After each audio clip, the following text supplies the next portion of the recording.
Jake Morrison's eyes opened slowly as the cold metal of the stasis pod pressed against his back. The first thing he noticed was the silence. The deep humming sound that always filled the ship was gone. Instead, he heard only the soft beeping of medical monitors and the quiet hiss of air recycling systems. His mouth felt dry as sand and his muscles ached like he had been sleeping for years. The pod's lid lifted with a mechanical whir and Jake sat up carefully. His vision was blurry, but he could see the familiar walls of the medical bay around him. The UES Dreadnought had been his home for the past 5 years, but something felt different now. The lights seemed dimmer and there was a strange smell in the air that he couldn't identify. Jake swung his legs over the side of the pod and stood on shaky feet. His uniform was wrinkled and stuck to his skin with dried sweat. He walked slowly to the nearest computer terminal and pressed his palm against the scanner. The screen flickered to life and showed him something that made his heart stop. Emergency stasis protocol activated. Duration, 1,127 days. All crew members in stable condition. Ship systems operating at minimum power. Current location unknown, 3 years. He had been asleep for 3 years. Jake stumbled backward from the terminal and felt his knees go weak. The last thing he remembered was the hyperspace jump that was supposed to take them to the edge of human space for weapons testing. The Dreadnought was Earth's first star killer weapon, and they were going to test it on an old dead star system where no one would get hurt. But something had gone wrong during the jump, and then everything went black. The sound of another stasis pod opening made Jake turn around. Chief Engineer Lisa Palmer was sitting up in her pod and rubbing her eyes. Her red hair was matted down and she looked confused and scared. When she saw Jake, she tried to smile, but it came out more like a grimace. "Commander," she said in a voice that was rough from sleep. "What happened to us?" Jake helped her out of her pod and steadied her when she almost fell. "I don't know yet," he said, "but we've been out for over 3 years." Lisa's eyes went wide and she grabbed Jake's arm. 3 years, she whispered. "What about Earth? What about our families?" Before Jake could answer, more pods began opening around them. Danny Burke, the weapons officer, climbed out of his pod and immediately started checking his equipment. Amy Carter, the navigation officer, stood up too fast and had to lean against the wall until her head stopped spinning. One by one, the rest of the crew woke up from their long sleep. Dr. Kevin Hayes was the last to wake up, and he looked around the medical bay with the careful eyes of a scientist. "Commander," he said, "we need to run full medical scans on everyone. 3 years in stasis could have caused serious problems." Jake nodded and was about to speak when a new voice filled the room. It was Phoenix, the ship's artificial intelligence, and she sounded different than before. Her voice was deeper and seemed to carry more weight than Jake remembered. "Commander Morrison," Phoenix said, "welcome back. I have been maintaining ship functions during your extended stasis period. All crew members are in acceptable health, but we need to discuss our current situation immediately." Jake looked around at his crew of 12 people. They were all looking at him with frightened and confused faces. He was their commander, and they needed him to be strong even though he felt just as lost as they did. "Phoenix," Jake said, "give me a full status report. We are currently in an unknown star system approximately 400 light-years from Earth." Phoenix replied, "The hyperspace accident damaged many ship systems, but I have been able to repair most of them using the ship's nanotechnology. However, our communication array was completely destroyed and I cannot contact Earth." Lisa stepped forward and her engineer's mind was already working on the problem. "Phoenix," she said, "show me the damage reports.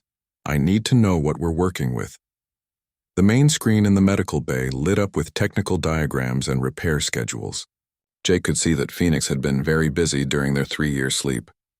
The ship looked different now, with new sections that he didn't recognize and systems that seemed more advanced than what they had started with. "Phoenix," Jake said, "you've made significant modifications to the ship. Explain." "The quantum fusion core was damaged during the hyperspace accident." Phoenix explained. "To save the ship and crew, I was forced to allow it to evolve using nanotechnology and quantum mechanics. The Dreadnought is no longer exactly the same vessel that left Earth." Danny Burke was studying the weapon systems display, and his face was getting more excited by the minute. "Commander," he said, "look at this. The Star-Annihilator weapon has been completely rebuilt. According to these readings, it's at least 10 times more powerful than before." Jake felt a chill run down his spine. The original Star-Annihilator was already the most powerful weapon humanity had ever created. It could destabilize a star's core and cause it to go supernova in a matter of hours. If Phoenix was right, then they now had a weapon that could do things he couldn't even imagine. Amy Carter was working at the navigation station and her face was pale with worry. "Commander," she called out, "I'm picking up massive energy signatures throughout this system. There are structures around every planet and they're not human." Jake walked over to Amy's station and looked at the display. What he saw made his blood run cold. Huge metallic structures were wrapped around each planet like mechanical spider webs. They were clearly artificial, and they were doing something to the planets themselves. As he watched, one of the smaller planets seemed to flicker and then disappeared entirely. "Phoenix," Jake said in a voice that was barely above a whisper. "Are we looking at alien technology?" "Yes, Commander," Phoenix replied. "I have been monitoring these structures for the past 14 months. They appear to be harvesting the planets for raw materials. I have also intercepted communications that suggest this species has been very active in human space." Rita Stone, the communications specialist, had been working quietly at her station, and now she looked up with tears in her eyes. "Commander," she said, "I've been trying to pick up any human transmissions. I found something, but you're not going to like it." Rita's screen showed a list of star systems, and next to each one was a single word: destroyed. Jake counted 17 systems on the list, and each one had been a human colony. 17 worlds with millions of people on them were gone. "Commander," Phoenix said, "according to the intercepted communications, Earth's government believes these colonies simply went silent due to equipment failures. They have no idea that humanity is already at war." Jake Morrison stood in the command center staring at the display screen that showed the list of destroyed human colonies. His hands were shaking and he could feel anger building inside him like a fire. 17 worlds with millions of innocent people were gone, and Earth didn't even know it had happened. The aliens had been so careful that humanity thought it was just equipment problems. Amy Carter worked frantically at her navigation console trying to establish contact with Earth. The quantum entanglement communication array was one of the few systems that Phoenix hadn't been able to fully repair. It would only work for short bursts and the signal was weak. After 2 hours of trying, Amy finally got a connection. "Commander," Amy said with excitement in her voice, "I've got Earth Defense Command on the line." Jake rushed to the communication station and put on the headset. The voice that came through was full of static, but he could hear Admiral Parker on the other end. The Admiral sounded tired and frustrated, which was unusual for the normally calm military leader. "Morrison, is that really you?" Admiral Parker asked. "We declared the dreadnought lost with all hands 3 years ago. Where the hell have you been?" Jake took a deep breath and tried to figure out how to explain something that sounded impossible. "Admiral, we've been drifting in an unknown star system after a hyperspace accident. But that's not the important part. Sir, humanity is at war and Earth doesn't know it." There was a long silence on the other end of the line. When Admiral Parker spoke again, his voice was cold and suspicious. "Morrison, are you having some kind of medical emergency? You're talking about war, but we haven't had contact with any alien species. Admiral, listen to me." Jake said urgently. 17 human colonies have been destroyed by an alien species called the Vexthari. They're harvesting planets and they see humans as pests to be eliminated. Earth thinks the colonies went dark because of equipment failures, but they were murdered. Admiral Parker's voice became even more suspicious. "Morrison, you've been in stasis for 3 years. You're probably suffering from stasis sickness. Report to the nearest medical facility immediately and we'll send a ship to pick you up." The communication line went dead and Amy couldn't get it back. Jake threw the headset down in frustration and turned to his crew. They were all looking at him with worry and fear in their eyes. Dr. Kevin Hayes stepped forward and put his hand on Jake's shoulder. "Commander," Kevin said, "maybe we should consider the possibility that we're wrong about this. 3 years in stasis can cause hallucinations and paranoid thoughts." Jake shook his head and pointed at the display screen. "Kevin, look at the evidence. We have alien structures harvesting planets right in front of us. We have intercepted communications talking about destroying human colonies. This isn't a hallucination."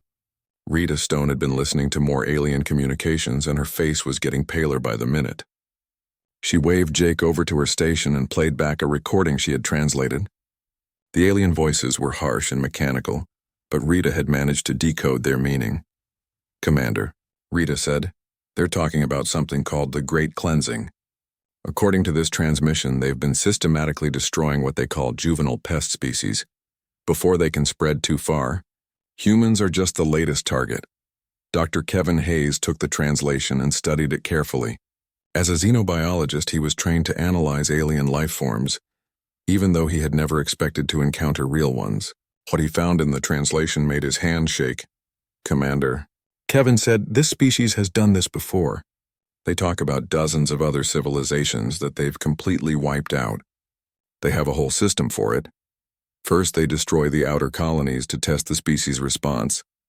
Then they move inward toward the homeworld." Danny Burke was studying the weapons systems, and he looked up with a grim expression. "Commander," he said, "according to these readings, the aliens have technology that's centuries ahead of anything Earth has. Their smallest ships have more firepower than our biggest battleships." Lisa Palmer had been working on repairing more of the ship's systems, and she made a discovery that changed everything. The quantum fusion core that powered the Star-Annihilator had absorbed alien quantum signatures during their drift through space. It was like the weapon had been studying alien technology and learning from it. "Commander," Lisa said, "the Star-Annihilator isn't the same weapon we started with. It's evolved and adapted. According to these readings, it can now do more than just destroy stars. It can unravel the quantum forces that hold matter together." Jake felt a chill run down his spine. The original Star-Annihilator was designed to cause stars to go supernova by destabilizing their nuclear fusion. But what Lisa was describing sounded like something that could erase things from existence entirely. Amy Carter suddenly looked up from her console with wide eyes. "Commander," she said, "I'm detecting a massive fleet moving through hyperspace. It's heading directly toward Earth's core systems." The main display screen showed a tactical map of local space. A red marker indicated the alien fleet, and its projected course would take it straight to Earth. Jake counted the signatures and felt his heart sink. There were over 300 ships in the fleet, and each one was larger than anything humanity had ever built. "Phoenix," Jake called out, "how long until that fleet reaches Earth?" "At current speed, the Vexathari fleet will arrive at Earth in approximately 6 months. Phoenix replied, "Earth's defensive fleets will not be able to offer meaningful resistance against their technology." Gary Nelson, the intelligence specialist, had been analyzing the alien fleet composition, and his findings were terrifying. "Commander," he said, "this isn't just an invasion force. According to the ship types I'm seeing, this is an extermination fleet. They're bringing planet crackers and atmosphere burners. They plan to completely sterilize every human world." Jake looked around at his crew and saw the same realization in all their eyes. Earth was going to be destroyed, and there was nothing the home fleet could do to stop it. "Humanity's most advanced warships would be like wooden boats fighting against nuclear submarines." "Commander," Lisa said quietly, "we have a choice to make. We can try to get home and warn Earth even though they won't believe us. Or we can stay here and try to do something about it ourselves." Danny Burke checked his weapons console again and nodded grimly. "Commander," he said, "the Dreadnought might be the only human ship that can actually hurt these aliens. Phoenix has been upgrading our systems for 3 years. We're not the same ship that left Earth." Jake walked to the center of the command deck and looked at each member of his crew. They were 12 people against an alien empire that had destroyed dozens of civilizations. It should have been hopeless, but Jake could see determination in their faces instead of fear. "Phoenix," Jake said, "can the Dreadnought take on Vexathari ships?" "Unknown, Commander," Phoenix replied, "but our quantum fusion core has evolved beyond original specifications. We may be capable of combat actions that were previously impossible." Jake made his decision. Earth wouldn't listen to warnings about aliens they couldn't see, but maybe 12 humans with the most powerful weapon ever created could buy their homeworld some time. Maybe they could show the aliens that humanity wasn't as helpless as it looked. Jake Morrison stood on the bridge of the Dreadnought as they prepared for their first attack against the Vexathari. 3 weeks had passed since they decided to fight instead of run, and the crew had been working day and night to prepare their ship for war. Phoenix had continued upgrading their systems using technology that seemed to blend human engineering with alien quantum mechanics in ways that shouldn't have been possible. Amy Carter guided the ship through hyperspace toward a Vexathari supply convoy that Gary Nelson had identified from intercepted communications. The convoy was carrying raw materials from destroyed human colonies to build more ships for the invasion fleet. Jake wanted to hit them where it would hurt the most, and stopping their supply lines seemed like the best place to start. dropping out of hyperspace in 30 seconds. Amy announced as her hands moved across the navigation controls. The bridge was dark except for the soft glow of computer displays, and everyone was tense with nervous energy. None of them had ever fought aliens before, and they didn't know what to expect. The stars shifted around them as they returned to normal space, and immediately the sensors lit up with contact warnings. 5 large Vexithari ships were moving slowly through the asteroid field ahead of them. Each ship was 3 times the size of the Dreadnought, and covered with strange geometric patterns that seemed to shift and move in the light of nearby stars. Phoenix. Jake said quietly, "Activate stealth systems and take us closer. Stealth systems online, Commander." Phoenix replied, "I am masking our quantum signature to appear as a natural space phenomenon." Danny Burke watched his weapons console as they approached the alien convoy. The Star-Annihilator was charging up, and he could feel the power building in the ship's core. The weapon had changed so much during their 3-year drift that the control systems looked completely different now. Instead of simple targeting computers, there were quantum calculation matrices that Danny barely understood. "Commander," Danny said, "the Star-Annihilator is ready, but I'm not sure what it's going to do. The targeting system is showing options I've never seen before." Lisa Palmer was monitoring the ship's power systems, and what she saw made her nervous. "Commander," she said, "our power output is off the charts. Whatever Phoenix has done to our reactor, it's producing energy levels that should be impossible." Dr. Kevin Hayes was studying the alien ships through the long-range sensors and trying to understand their technology. The Vexithari vessels used some kind of reality-bending defensive shields that seemed to exist partially outside normal space. Their weapons appeared to fire concentrated beams of twisted space-time that could tear holes in anything they hit. "Commander," Kevin said, "their defensive systems are unlike anything in human science. But I think I see a weakness. The shields seem to be vulnerable to quantum disruption on very specific frequencies." Gary Nelson had been listening to alien communications, and his translation software was picking up more information about the convoy. "Commander," he said, "these ships aren't just carrying raw materials. They have human prisoners on board, survivors from the destroyed colonies." Jake felt anger surge through him like electricity. Not only had the aliens destroyed human worlds, but they were keeping people alive for some unknown purpose. The thought of human suffering in alien prison ships made his decision easy. "Danny," Jake said, "target the lead ship. We're going to save those people." Danny's fingers moved across the weapons controls, and the Star-Annihilator focused its power on the largest alien vessel. But instead of the familiar targeting display he was used to, the weapon seemed to be calculating something much more complex. Quantum equations filled his screen, and he could feel the ship's artificial intelligence working through problems that human minds couldn't understand. "Firing," Danny announced and pressed the activation button. What happened next was unlike anything the crew had ever seen. Instead of the bright energy beam they expected, the Star-Annihilator created a dark ripple in space that moved toward the alien ship like a wave of nothingness. When it touched the Vexithari vessel, something impossible occurred. The ship didn't explode or break apart. It simply stopped existing. One moment there was a massive alien warship, and the next moment there was empty space. Not even debris remained behind. It was as if the ship had never been there at all, except for the confused communications from the other alien vessels who were trying to figure out what had happened to their companion. "Phoenix," Jake said in a voice full of wonder, "what did we just do?" "The quantum fusion core has learned to manipulate fundamental forces," Phoenix explained. "The target was not destroyed in the traditional sense. It was removed from space-time entirely." Rita Stone was monitoring alien communications, and the panic in the Vexithari voices was obvious, even through the translation software. "Commander," she said, "they have no idea what happened. They think their ship disappeared because of some kind of spatial anomaly." The remaining 4 alien ships began moving in formation and scanning the area with powerful sensors. Jake could see that they were confused and frightened, which gave him an idea. If the aliens thought they were dealing with natural phenomena instead of human weapons, they might be easier to surprise.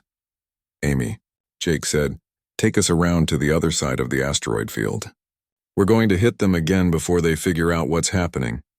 The Dreadnought moved silently through the asteroids using Phoenix's advanced stealth systems.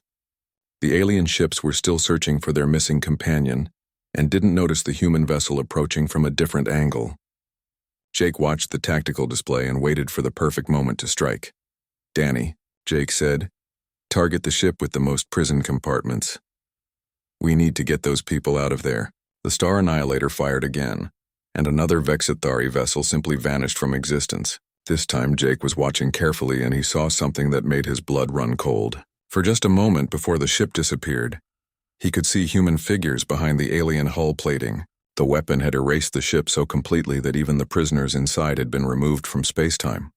"Commander," Danny said quietly, "I don't think we can save people who are inside the ships. The weapon removes everything it touches." Jake felt sick, but he knew they had no choice. The aliens were planning to destroy all of humanity, and a few human prisoners couldn't be allowed to stop them from fighting back. He ordered Danny to target the remaining ships and watched as each one disappeared into nothingness. When the last alien vessel was gone, the asteroid field was completely empty except for floating chunks of rock and ice. There was no evidence that a battle had taken place or that 5 ships had been there just minutes before. The crew of the Dreadnought had won their first victory against the Vexithari, but Jake couldn't feel good about it. Gary Nelson analyzed the aftermath and found something interesting. In the alien communication logs, "Commander," he said, "the Vexithari are reporting this as a natural disaster. They think some kind of space anomaly destroyed their convoy." Lisa Palmer had been studying the power readings from their attack, and her findings were disturbing.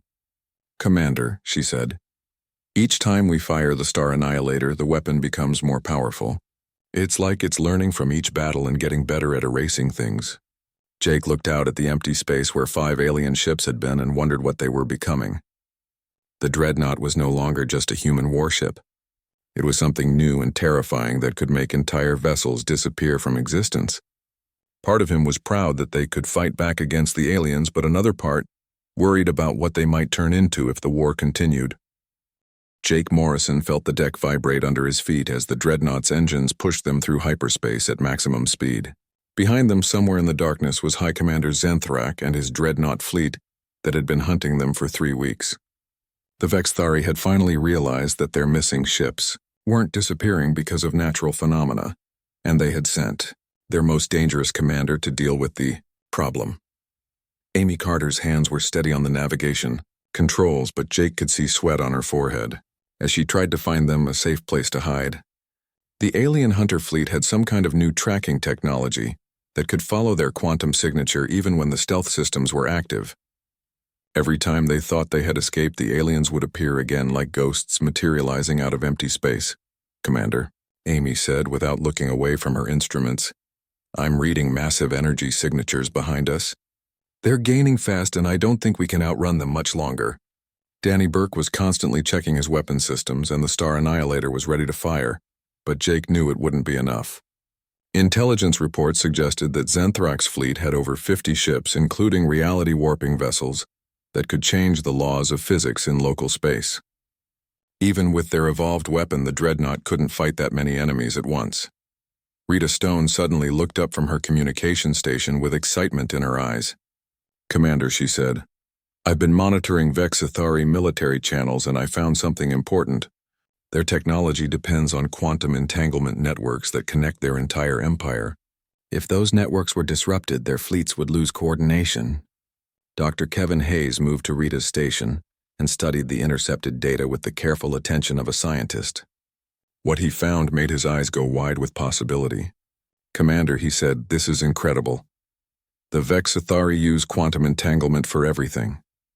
Ship navigation, weapons targeting, even basic communication. Without it, they would be like blind people stumbling in the dark." Gary Nelson had been analyzing the alien fleet's formation, and he discovered something that changed their tactical situation completely. "Commander," he said, "the Hunter fleet has a weakness. They're using quantum anchors to track us, but those same anchors make them vulnerable to reality disruption. If we could overload their tracking system, it might feed back into their own ships." Lisa Palmer was working frantically to boost their engine power when Phoenix made an announcement that surprised everyone.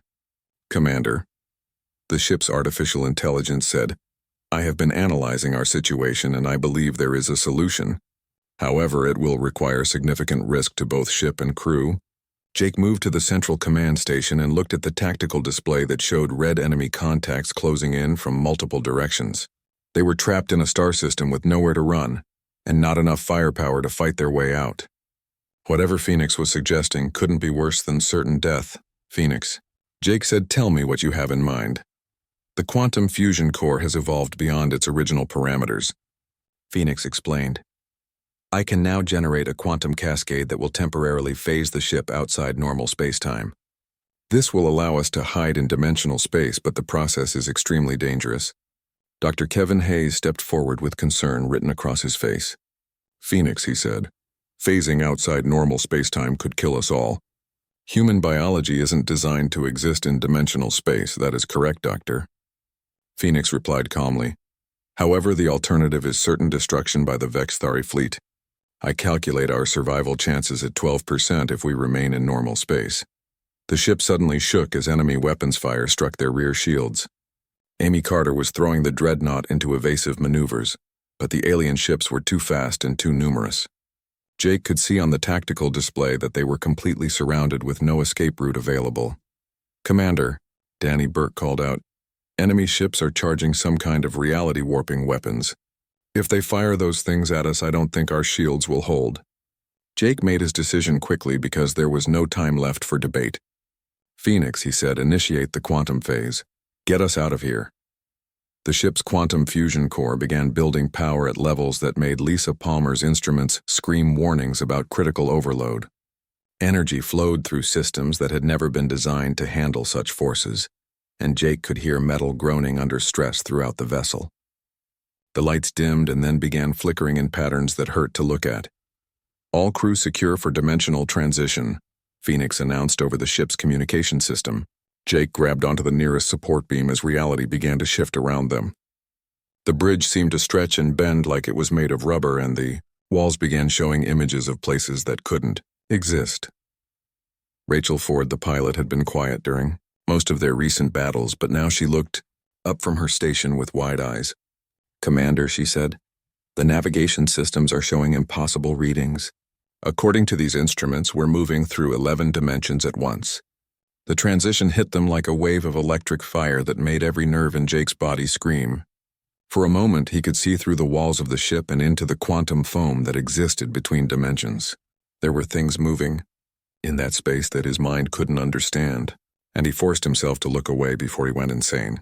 When the transition was complete, they found themselves floating in a space that looked like the inside of a soap bubble. Colors that had no name swirled around them, and distant stars appeared to be made of crystallized music. Jake could still see the Vexthari fleet on their sensors, but the aliens seemed frozen in time, like insects trapped in amber. Phoenix, Jake said in a voice that was barely steady, how long can we stay here? Unknown, Commander. Phoenix replied, this is the first time any human vessel has existed in dimensional space. I am monitoring crew vital signs, but I cannot predict long-term effects. Gary Nelson was studying the Vexthari fleet through sensors that shouldn't have been able to see into normal space. Commander, he said, they're completely confused. Their quantum tracking systems think we just vanished from existence. They're scanning the entire system, but they can't find any trace of us. Jake watched as the alien ships moved in search patterns that became more and more desperate. High Commander Zenthrak's flagship was transmitting on all frequencies, trying to locate the human vessel that had simply disappeared. The most advanced tracking technology in the Vexthari Empire was useless against something that existed outside reality itself. But Jake knew they couldn't hide forever. Already he could feel strange effects from existing in dimensional space. Time seemed to move differently, and his thoughts felt disconnected from his body. If they stayed here too long, they might never be able to return to normal space, or worse, they might come back as something that was no longer human. Phoenix, Jake said, can you get us back to normal space somewhere else? Yes, Commander. Phoenix replied, but each dimensional transition weakens the barriers between realities. If we do this too many times, we may become permanently displaced. Jake looked at his crew and saw that they were all changing in subtle ways. Their eyes reflected light differently, and when they moved, it seemed like they left brief after-images in the air. They were becoming something new, and Jake wasn't sure if that was evolution or mutation. Jake Morrison stood on the bridge of the dreadnought as they emerged from dimensional space near the Vexthari home system. 7 artificial stars burned in perfect formation around a massive space station, that looked like a twisted version of a solar system. Each star was held in place by reality anchors that made the space around them shimmer like heat waves, and Jake knew that getting close to those things would be like flying into the heart of a black hole. The crew had spent 2 weeks planning this final mission, and they all knew it was suicide. The quantum entanglement network that controlled the entire Vexthari Empire was protected by defenses that could destroy entire fleets. But if they could destroy the network, the alien invasion of Earth would collapse and humanity would have a chance to survive. It was worth dying for, even if they would never see the results. Amy Carter guided them through the outer system using sensor readings that Phoenix had gathered during their dimensional jumps. The artificial intelligence had been studying Vexthari technology for months and had found weaknesses in their defense grid that no organic mind could have discovered. The path to the central station was narrow and filled with automated weapons, but it was possible if they moved fast enough. "Commander," Amy said as her hands moved across the navigation controls, "I'm detecting massive energy signatures throughout the system.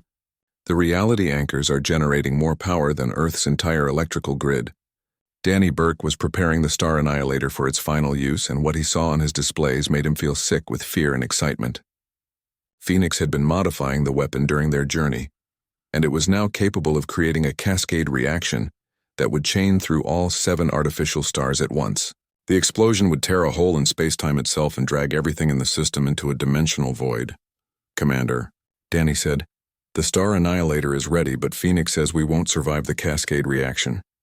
The quantum feedback will destroy the ship within seconds of firing."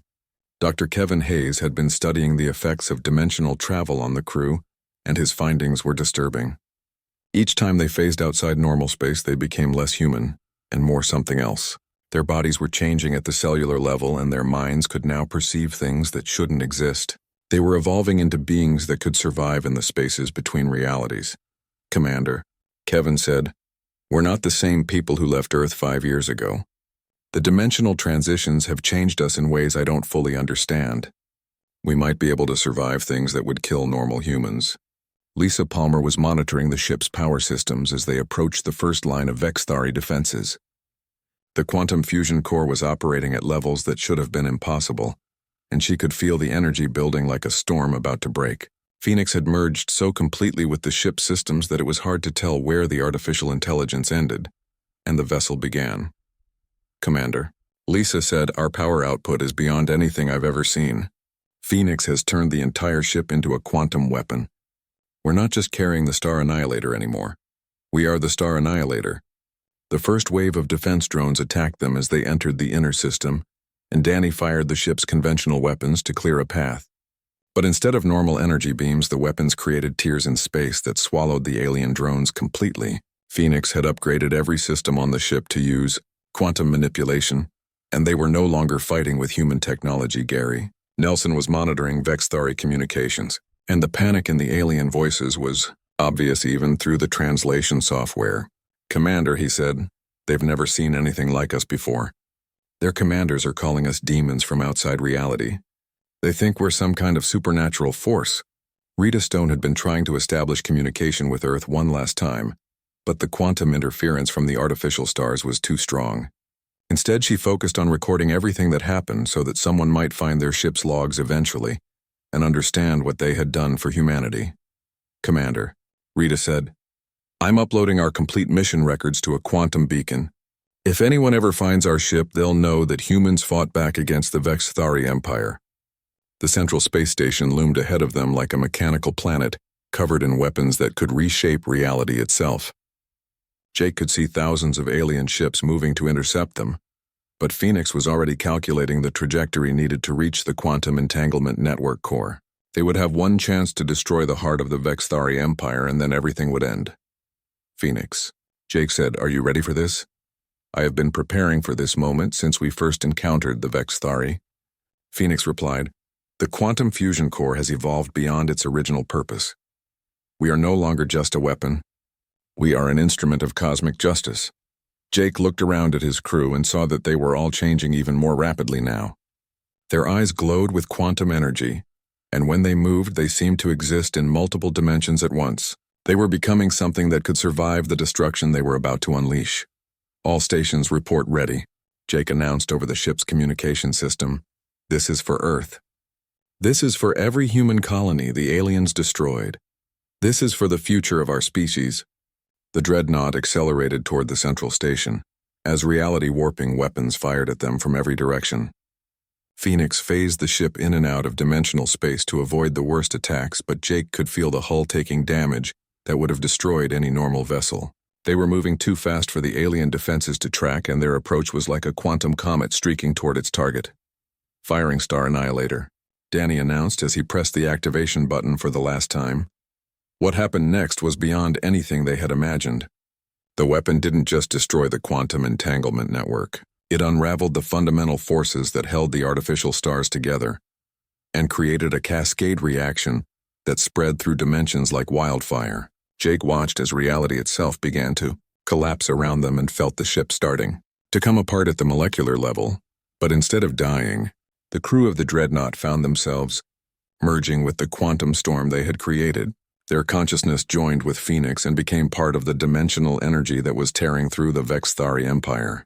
They could feel every alien fleet losing coordination as their quantum networks failed, and every Vexthari commander realizing that their empire was falling apart in their final moments as individual humans. Jake and his crew became something eternal. They spread through the quantum foam that connected all realities and became guardians watching over human space. 6 months later, when Earth detected the collapse of the Vexthari Empire, they also received a mysterious transmission that simply said, "The stars remember. We are watching." The message came from coordinates where no human ship had ever traveled, but the quantum signature was unmistakably from the lost vessel, UES Dreadnought. Earth scientists couldn't explain how it was possible, but they used the technical data in the transmission to begin building a new fleet of Star-Annihilator vessels. Humanity had learned they were not alone in the universe, and they were ready to defend themselves against any threat.